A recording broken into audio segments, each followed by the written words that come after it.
Hi everyone, Alex Brunner with Tucker USA and RHG Products. And in this video I want to discuss a quick little update of our rival cart here in the new year. Now while it may look like it's the same one as previous years, previous offerings, we now offer a 4-stage filtration in the existing 3-housing layout that we've had. How's that possible? Well, let's turn our attention over to the pre-filter. And what we now offer is a combination filter. Now this is a combination of sediment and the carbon pre-filter all in one. So water will first come in to the inlet, fill up through the sediment, and that's going to take care of the major debris and eliminate that before it goes into the carbon.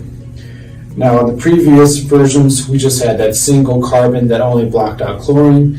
So this still does that, blocks out chlorine, and now available is it will block out chloramine. And once again, what is chloramine? It's basically chlorine and ammonia that's combined, added into the municipality drinking water. And why is that a benefit to block that out? Well, over prolonged exposure, chloramine could reduce the lifespan of the RO membrane. So now your RO is now protected against chlorine. It's also protected against chloramine. Now in the years past, that was only available in our S4 cart and our 4060. Now it's available in all of our RODI systems across the board.